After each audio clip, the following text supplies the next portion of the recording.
Welcome back to the channel, folks. Welcome back to the channel. Look at him. Is that him over there in that RV? That is not him. Sorry, folks. You are stuck with me, Ben Barber. And we are down here at the actual auto collection of Murfreesboro, folks. All the rides are here, including an RV. The reason I stayed here is I felt like this blue looks so good up against this background. Really, really beautiful blue color that Lexus threw out on this vehicle. Again, Auto Collection of Murfreesboro, thank you for allowing us to do what we do. Their info's on the screen. Let's get them out of the way and start talking about this legit ride they have once again supplied for us to check out. All right, so this is the 2022 ISF. So back in the day, they made the ISF with the V8.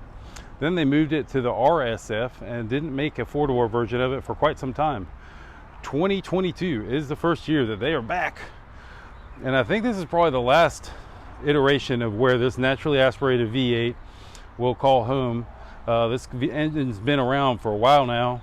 And it's just under 500 horsepower. They've utilized it in what the LC 500, the RSF, in the past, and now it's here in a four-door sport coupe sedan or sport sedan coupe, whatever you want to call it. You're going to come to find out there is not a ton of room in the back seats. So let's do what we normally do here, folks. It's going to be a little noisy because we're down here by the dealer, but I just love this contrasting color, so I just decided to stay here. So y'all bear with me on all the noises. Here's the key. Lexus kind of got, there it is, upside down. All the little buttons, it looks like you hold. Oh, it doesn't raise. All right, bro. It just opens. I get it. I get it. We're good. Okay, so back here, there is a fair amount of space. I do have the nice netting over there that extends across to this mob over here. I put it down because it kind of blocked your vision. And a big, huge opening too, but not a ton of space once you get in there. Definitely enough for a couple people's long-term luggage needs. I like how Lexus always has that little bag of goodies for you. A couple things. All right, that did close. A couple things y'all just need to understand. It's pollen season out here, so there's pollen all over this thing. But you can see the colors still popping. What a blue, man. Amazing color on this ISF Sport, I guess they're calling it. All right, door cards, leather. Ooh, that's really soft. That's Lexus soft right there. As you can kind of see in here, this was my seating position. So yeah, not a hilarious amount of space in here. Does have an armrest that doesn't make you slouch. That seat is pretty far back, so maybe this is a three-person vehicle. Everything's nice though, very much Lexus throughout. Has a little sunroof up there. We'll make our way up into this driver's compartment, but let's do a quick startup. I did let it warm up. Gonna want to do a couple revs. Go ahead and get my mic on back here. I brought an extra mic here so we can hear the noises. Really like the pedals down there. It's really kind of cool. Ooh, make our way in. Nice kind of quiet Lexus startup. Oh, didn't really notice that on the door cards earlier. You like that design. And there is plenty of room down there and over there for your things. All right, so just to get a couple revs, we'll put it into sport mode. She gets angry, folks. She gets angry. Wow, okay, bear with me here. I'm gonna turn this mic back off so we don't get totally blown out. Wow, I don't know if y'all noticed that, but when it caught revs, when it got up to about 4,000 or 5,000 RPM, the note changes and it got a lot more angry. Wow, Really, really cool sound. Very surprised. I haven't driven this thing off the lot. So, all right, well, let's talk about it. Lexus has always done some things that kind of confuse people. This is definitely one of those things. Oh, heated and cooled seats. That's nice. Feels good on my back. I do like this waterfall look. This kind of rolly dial thing. You see that little bob thing? That's how you do your AC. Very interesting. That's for driver's side. Passenger side has their own. A lot of this stuff they've kind of moved to touchscreen. So I do kind of like that they have buttons still here, you know. Clearly this is a nice roll dial and modern, but I do really appreciate that here you can add, or you got buttons for your fans and stuff. This clock is legit, really looks cool. Then you got this screen. It is a touch screen, and you can overlay all your maps and stuff. I do like that that's touch screen. It's also can be controlled by this. So you see that little thing that's on the screen, you know, just messing with it. That's kind of cool. It just takes a while to figure everything out.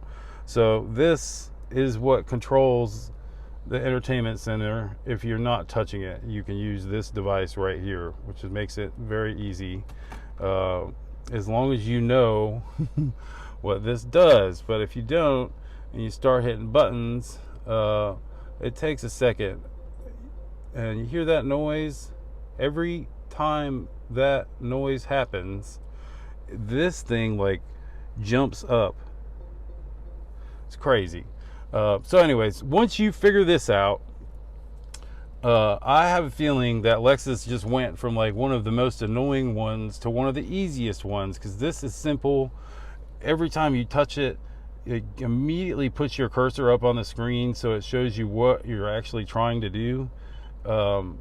Really, I don't know, Lexuses were really weird for a while down here, and it seems like they figured it out. But I don't know, I'm kind of here and there. Luckily for y'all, I'm not the end-all be-all judge on how tech works, so, and or if I like it. And that's kind of the fun thing about tech, right? You can either like it or not. I hated Lexus's old system. I love this new one. Just a couple design cues. This is kind of Mercedes-esque ring. If you look back at some of the older Mercedes and some of the current Mercedes, you know, we're talking like all the way back to the 50s and 60s. This was the exact design of the air conditioning. I like the look here, and it's definitely just on both ends, and then they went square for the middle. And I like this functionality. When I'm tipping this and moving it, I'm definitely feeling air moving in different directions. These things don't always do what you want them to do, in my mind. Sometimes it's too much, too little. You can't just get it on the side of your face or your face. I don't know. So the highly functional as far as directional goes. These things swivel all around all crazy. Really kind of cool. Steering wheel is nice. Kind of reminds me of what the LFA steering wheel looks like. It probably is very similar in design. Got the nice F Sport thing here. And then all the crazy functionality button wise is all here. I do like that they left, again, they made it so it's actual buttons. A lot of guys have gone to screens and stuff like that. And even with like that functionality that you're looking for, it's all here. It's just, you know, via button, you know, instead of, you know, touch screen or whatever. Paddles feel kind of cheap and flimsy, or cheap and plasticky. That is what it is. A lot of folks are doing cheap paddles. Most people don't use them. I'm definitely one of the guys that does. So I would rather have a more metallic feel back here than just this little plastic bobber. Overall, folks, this car, I'm not sure if it's the color. It's a couple different things that just really draw me to this car. The color really is one of them. The daytime running lights, which you can't really see, I guess you can see a little bit right there. The daytime running lights look really cool. Very aggressive front end, as y'all can see. And, you know, I think probably one of the most aggressive front ends in the game, honestly. Huge opening. I mean, even BMW, BMW has a pretty huge grille. I think Lexus is winning on this one. because man, that grill is big and aggressive. Some of these crazy body lines, I love how this kind of goes in. Really, really cool look. It's kind of, hope y'all can see that, kind of creates this, what looks like a wide body section as it goes in and comes back out. Y'all can see that haunch right there. Really, really cool look to it. The rear end as well looks really unique. The exhaust pipes, I like how they're stacked like that. And as y'all heard, this old girl is pretty mean. When put to the floor or get into it, she does get after it, if you will. So really, really unique ride. Again, this is a 2022, so it's brand new, and it looks it and feels it. Everything about it, as far as I'm concerned, is telling me that it is a brand new car. So folks, this is about all I have for you on this vehicle today. Again, shout out to Auto Collection in Murfreesboro for supplying us with another cool vehicle. This thing is awesome. Can't wait to drive it off the lot here and go kind of take a little test drive and then bring it back. So if y'all want to come do that, I would strongly advise it, because someone's going to snatch this thing up real fast. Again, Auto Collection in Murfreesboro, info on the screen. So hit them up. For my man Bo Biddle, who could be hanging out in that RV for all we know, I am Ben Barber. We'll see you guys in the next video.